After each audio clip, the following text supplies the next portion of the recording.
workshop, lunchtime workshop. We'll make a start, and hopefully there'll be more people coming in throughout the session. Yeah. So good afternoon. My name is Yuki Yasui, and I'm the Asia Pacific Network Managing Director at GFANZ, the Glasgow Financial Alliance for Net Zero. And I also have my colleague, Monica Bay, Director of Investment Practices at AIGCC. So the two of us will try and entertain you while you eat your lunch on net zero transition planning. So I'll just start with a quick introduction to what GFANZ is, the Glasgow Financial Alliance for Net Zero, for those who might not know us. So it's a global coalition of financial institutions that are committed to supporting the real economy's decarbonization by 2050. And we are an umbrella or an alliance of alliances of these net zero financial sector specific alliances, such as the Net Zero Asset Owner Alliance or the NZAM, the Net Zero Asset Managers Initiative, and AIGCC is a secretariat to two of the Net Zero Asset Managers initiatives in this chart. So the umbrella of these net zero alliances represent about 40% of the global financial assets around the world, with over 650 financial institutions. And in Asia, we have over 65 financial institutions. Now, one of the things that GFANZ is really pushing on is to make sure that finance supports the real economy decarbonization. All the net zero financial sector alliances are committed to financing or bringing their scope 1, 2, and 3 emissions to net zero by 2050. But we really want to make sure that that translates into supporting that finance supports the real economy decarbonization, because portfolio decarbonization does not automatically or necessarily mean real economy impacts.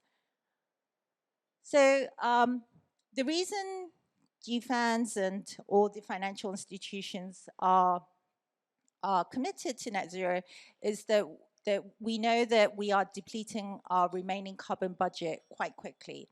And we are set to exhaust all our remaining budget by the end of the decade. And if that happens, and if we do have like a 2.5 degree warming, that the economic loss is going to be quite tremendous as well, that we expect about 10 years of economic growth loss if we hit like a 2.5 degree warming. So there is the urgency to limit our temperature increase to 1.5, and that means that we need to reduce the greenhouse gas emissions, which means that we need to ramp up our renewable energy capacity, meaning that finance needs to go to these things. Now, this has meant that a lot of effort around the world by governments and regulators have already started, where they have tried to provide guidance and supervisory supervision around what is financing for the transition and how transition plans will help you in getting there. So in Asia, we've got Japan that has come up with principles and guidances around the transition, and the ASEAN taxonomy has come up with their broad set of transition taxonomies that are not just about green, but also supporting the brown to green activities and companies as well. And Hong Kong and Singapore monetary authorities have set out guidances around transition planning for financial institutions as well.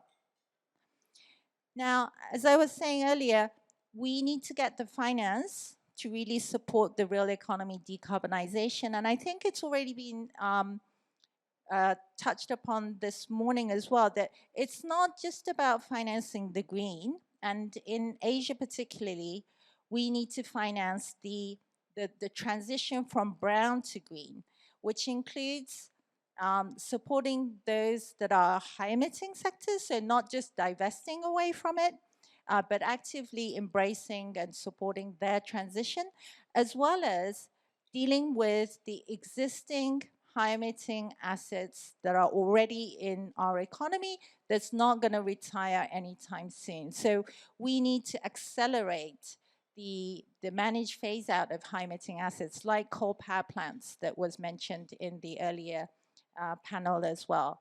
Bunchai was saying, you know, the average age of coal power plants is about 13 years. It's a teenage years in Asia Pacific, and we have about 5,000 generators in Asia at that average age. So, so the good news is that we have already started to ramp up on our clean energy investments, and we are at an inflection point, first time ever in our history, where we are nearly par between fossil fuel investment and clean energy investment, which means that for every dollar of investment that goes to fossil fuel, $0.9 is going to renewable energy last year, and this year it's the ratio is set to surpass that. So 1.5 to 1 is the ratio that we are going to be seeing, is what IEA is expecting for this year. But we still need to ramp this up further to meet our 2050 1.5 degree ambition. And the ratio that we need to aim at is 4 to 1 ratio. So for every dollar of fossil fuel investment, $4 need to go to renewable energy and clean energy investments. And for that, we really need an institutional-wide effort to really move our titanic institutions towards aligning the whole institution to be able to deliver at a portfolio level the alignment towards net zero. So we're not talking about just niche green bonds or niche sustainability linked loans. We are talking about your whole portfolio coming into one of those 4 buckets that you saw earlier. And to do that, it really is about institutional change management. So we at GFANZ have come up with a transition plan framework for financial institutions and for real economy companies as well. This one that you're seeing is for the financial institutions. And the reason we came up with the real economy transition plan framework is because as investors and financiers, you need to be able to read the real economy's transition plans as well, and to be able to assess them. So it's not just important to have your own transition plan, but it's really important to be able to read your investee company's transition plan and to assess which direction they are going. Just to say that the transition plan is based and builds on a lot of existing work. So there's nothing really new in that boxes that you saw. And our transition plan is consistent with a lot of other transition plan efforts that are going around in the world right now. For example, the UK TPT that was introduced just before lunch, and also Monica will be introducing the ICAPs, the Investor Climate Action Plans. And we are very consistent with them as well. Also, just to say that the scope of the net zero transition plan for GFANZ is around the action of aligning your portfolio towards the real economy decarbonization. So it's on the financing or what you might say the opportunity side. We don't cover the risk side, which we assume is covered through TCFD, but a lot of GFANZ associated companies actually bring all of them together in their TCFD report. So once you know the risk, you are talking about how you are going to be tackling the risk and seizing the opportunities. And so a lot of net zero transition plan is integrated into like an ISSB type or TCFD type reporting. And they actually inform each other. And also the more you do net zero transition planning and implementation, the better you are like dealing with your risk as well. And I think this is my last slide, but just to say that we are seeing a lot of transition plans starting to pop up across the world. And in Asia, it is still quite small right now for financial institutions, but the 3 mega banks in Japan have all published some sort of transition plan.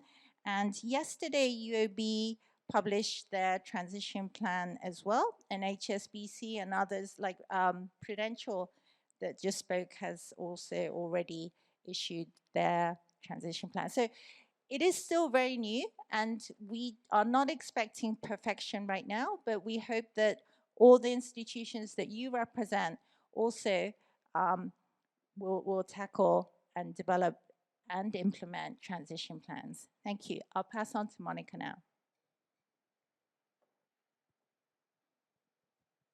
Right. Thank you very much. So I think how GFANZ, how Yuki has explained it, and a lot of the work done, either in regulations or the outcomes when talking about transition plans, for financial institutions has been really in the portfolio companies and how to move the real economy. Now I'm going to change the view a little bit and look at as investors, because AIGCC, we ultimately work with asset owners and asset managers in this region. You can see here about 70 plus members across 11 markets in Asia and an AUM representing about 33 trillion. So we work with many large and different types of investors as well. But the view really changes to see how, as investors, what are you doing and what are your transition plans? So it's not just looking at the portfolio, but overall strategy, an overall view of investments and how investors should approach it as well.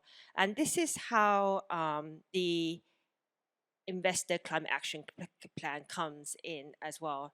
So Investor Action Climate Plan is really a pathway for investors and a transition plan for investors to move towards net zero.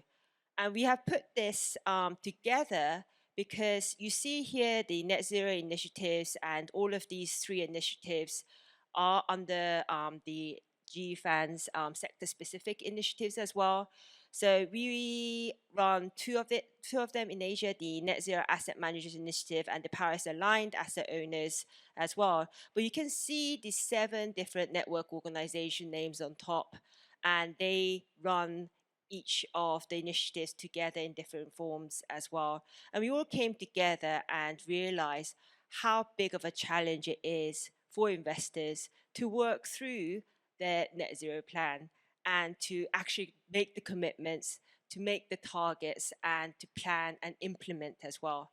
So what we have done is we have come together and said, here are some pathways and here are some elements as investors where you need to look at. So you see in the like diamond shape where there are different areas where investors will need to look at. Firstly, their own investments, their portfolios, and that includes their targets as well of the portfolios and investments. Another big area of discussion has been around the corporate engagement and the importance of corporate engagement to decarbonize the real economy as well as more and more increasingly, there's importance of policy advocacy, and we are able to do that in the different markets. It's very much tied in with the corporate engagement work that's done as well as the disclosure. And there's an overall overarching governance element to this as well. And within AIGCC, like a lot of our work is designed to cover a lot of these different pillars of work to help the investors to identify, understand, and implement in the different markets within Asia, and the nuances and the understandings that's much needed as well. So I'll just go into a little bit about what the Investor Climate Action Plan is actually about and how it helps investors. What are we trying to achieve here? And it really helps investors to identify which and how to even approach net zero in a sense. So we talked to a lot of Asian-based investors where they come and said, we want to think and approach net zero, but the starting point and incorporating all the different frameworks, all the different areas that we need to cover, it is a challenge and a lot of work. So we are helping them out by identifying different areas, as I mentioned earlier, the 4 focus areas plus the governance area, of what in each element, what people should be looking at in and how that journey progresses on towards all the alignments and requirements of committing to net zero and achieving net zero. So we really help them make the commitment, look at different areas, make the plan, and also really embed it into the investment process. And a big area of that at the end you see is communicating with corporates and policy makers as well. And you can see here, in a way, the beauty of the Investor Climate Action Plan is that you can start, it incorporates investors who have not committed to net zero as well, and who are on the earlier journey of thinking about how to approach and progress their journey. And you can see here it's a tiered structure where you start with tier 4, where you're just really starting and beginning your journey. And I've just put out an example of target setting because that's an easier example to look at. But in each of the different focus areas, there'll be details around what to look at and which area and how it progresses on to the element and journey towards tier 1. And when you get to tier 1, you can kind of consider all the elements requested by Race to Zero, UNFCCC, or UN in the H-League, and also GFANZ requirements of net zero actually is embedded in this tiering as well. And one of the elements that we have done this past year is that we have updated this tier system to incorporate elements such as deforestation as one of a high emitting sector within the climate views, the discussion around just transition, as well as some other updates that are ongoing. So you can see this is a dynamic progress, and as the discussions evolve, so does this tiering system as well. And I just want to spend a little bit of time of how that might incorporate that in real life examples per se. And there wasn't enough time to go through how to transform and aggregate it on a company investor level of all the different tiers. So I've just brought here an example of some of the recent discussions that we had just earlier, last month, because it was early October.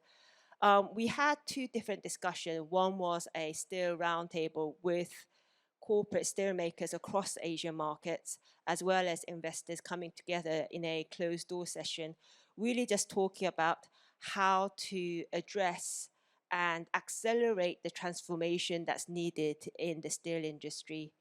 Another discussion that apparently came together quite nicely with the 2 discussions was a discussion around asset owners. So we had an asset owners roundtable where we discussed around how to transform the investments to a more climate-led investing, and not just focusing on the current investments, but more driving the investments that are needed to take place to actually reach the goal that we are looking at as well. You can also, I will try and explain it with the elements of the different focus areas of ICAPs, but you can also look at this from the view of the net zero methodologies per se, where one side, on the left-hand side, you can think of it as a decarbonization view of your portfolio, working with the companies, working with what regulations need to be made changes to achieve. And so it's a more decarbonization of the portfolio angle to it. On the right-hand side, where the discussion was under the asset owners, was more of alignment towards your portfolios towards net zero. So which investments need to be made in what way, and what are the challenges that investors face in doing that as well.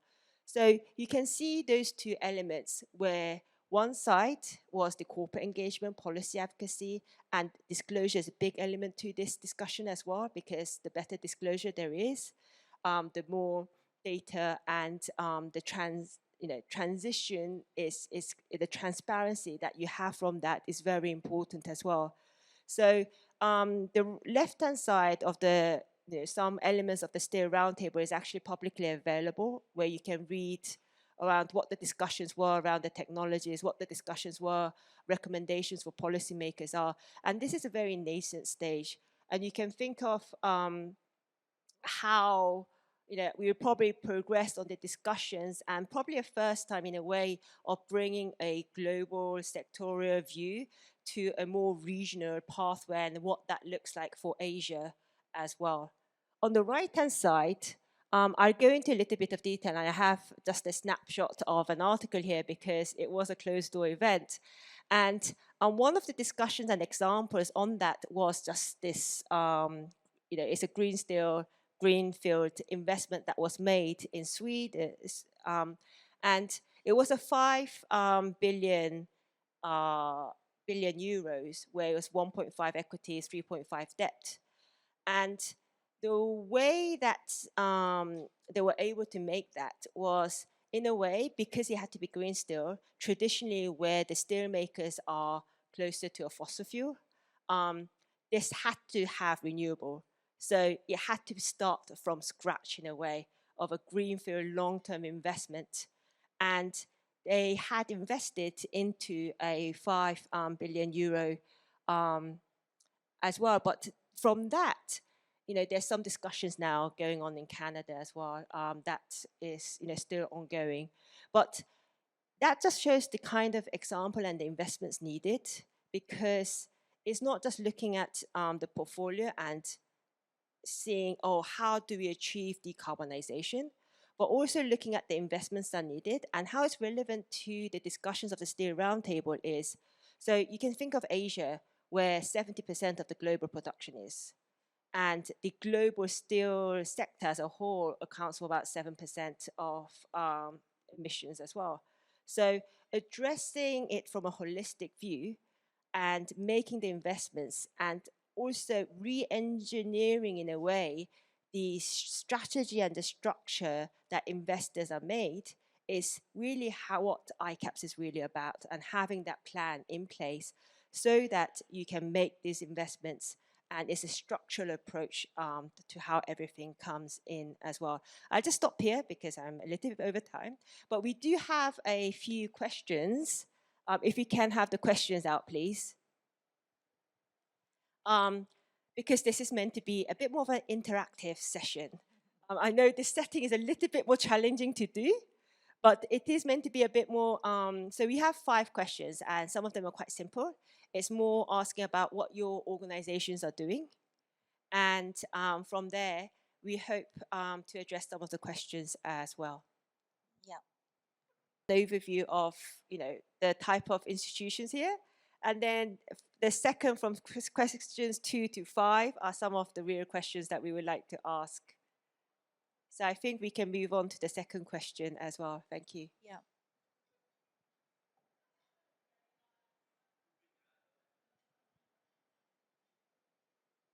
Okay, so this one is, does your organization currently have a net zero transition plan? And we've actually been asking in different events that we're doing in different parts of the Asia right now. And so we're trying to get some data at different points of, different events that we do. And we've got 48% published. That's really impressive. Yeah, that's quite a lot. And then we are not ready yet, and working on one is about the same. And then there is no one that says we're not going to do anything. So that's very promising. Thank you. Let's move on. I think people can still vote, but if we can check what the other answers were.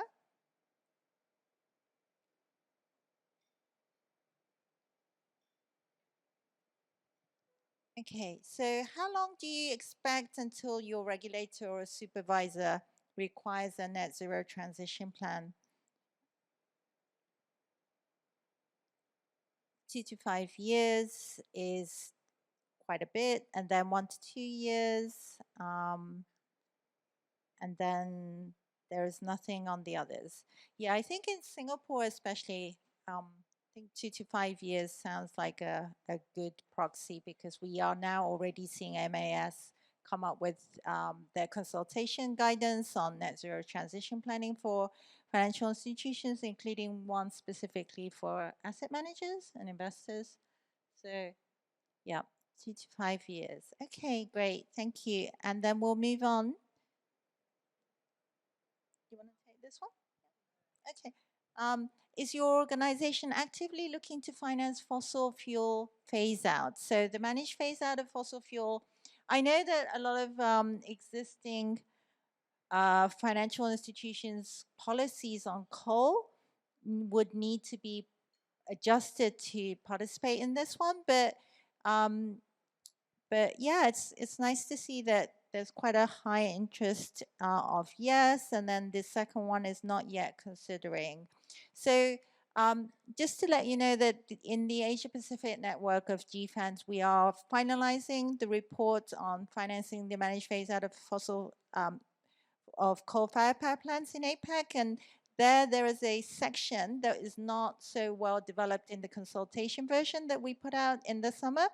So in the final version, there is a section talking about how internal financial institutions' policies on coal could be adjusted to make a difference, make a differentiation between financing just fossil fuel and financing the managed phase out of fossil fuel.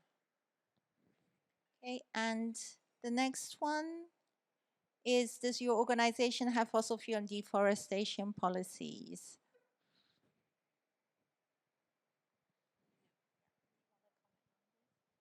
I think one of the key elements here is so there is more recognition that considering both fossil fuel and deforestation, recognizing as a high emitting sector officially within a lot of the net zero methodologies, as well as the standards recommenders that are coming out. So I just wanted to check what the actual responses are in Singapore as well.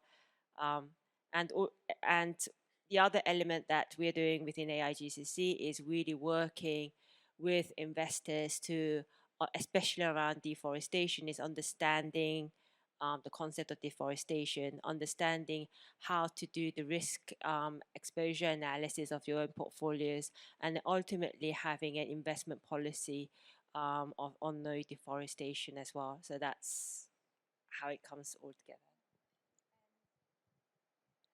Do you want to comment on the response? It says quite a majority said they have both. Actually, that is very encouraging. It might be a bias to the audience who are here as well, because the general understanding when I talk to a lot of the Asian-based investors is that they would have a fossil fueling policy, or they're looking to have a fossil fuel policy, but the work on deforestation is generally so we did an analysis of 200 asset owners and asset managers in this region, and the numbers were that for deforestation were about 15%, which is relatively much lower than here on both. So we have an elite crowd today. Yeah. Okay. So I think we only have a few more minutes left, but we can actually accept questions questions here. So if there's any questions or any discussion points that you would like to raise, please raise your hand, and we'll spend just the last few minutes. Yep.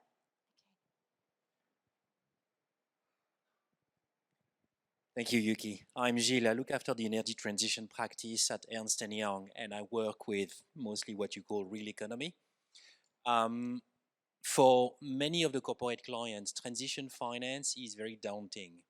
Many of them are not Paris aligned, which doesn't mean they don't have the beginning of a net zero plan, but it's not necessarily aligned with Paris, aligned with SBTI or aligned. So does GFANZ has a position on where do you draw the cursor? Where do you put the needle on you must be Paris aligned or you're not eligible for transition finance? Or is there, because it's Southeast Asia, because the country itself might not be Paris aligned? So what is GFAN's position on this Yeah, order? that's a really good question. So we've got this category called aligning towards net zero, and how far you determine aligning is your question, right? So at the moment, the global guidance says that you need to show aligning towards 1.5 degree, but the consultation on what is on refining the guidance around what are the four financing strategies, the four buckets that I showed you, is ongoing right now, and it's actually closing tomorrow on the 2nd of November. And the GFANZ APEC Japan chapter has actually put forward some feedback on exactly what kind of along the lines of what you are saying about how can we support especially emerging markets companies to transition, and that they might not necessarily be able to say that they are aligning towards 1.5 degree right now, but that there could be some like stepping stone strategies where they go from like Paris aligned to 1.5 degree in a gradual way. But that, I think that kind of discussion is still ongoing. So whatever comes out from GFANZ at the end of the year on the transition finance is not going to be the final, and that there will be a lot of stakeholders and GFANZ that will continue this discussion on how do we maintain integrity and credibility, and at the same time be as inclusive as possible, you know, not leaving industries and companies behind the transition journey. Thank you. If I can just add here is that some of the work that is currently ongoing is the work around what does net zero mean for emerging markets, developing economies. I think up to date, a lot of the work has had a global view and a global lens to the developments. So at the moment, we're working through, and it's will be a while before anything comes out, but we're working through to understand what that means on different development where the economies actually are. The other element is that when you're talking about portfolio and companies within the portfolios, I think just from an investor's point of view, when you're looking at targets and forming a strategy around it, it's really important to have the portfolio and decarbonization plans reflecting the real economy decarbonization, rather than there are other ways to do it. So it's that view which comes in, and with that there'll be other developments ongoing and methodologies that will be coming out as well.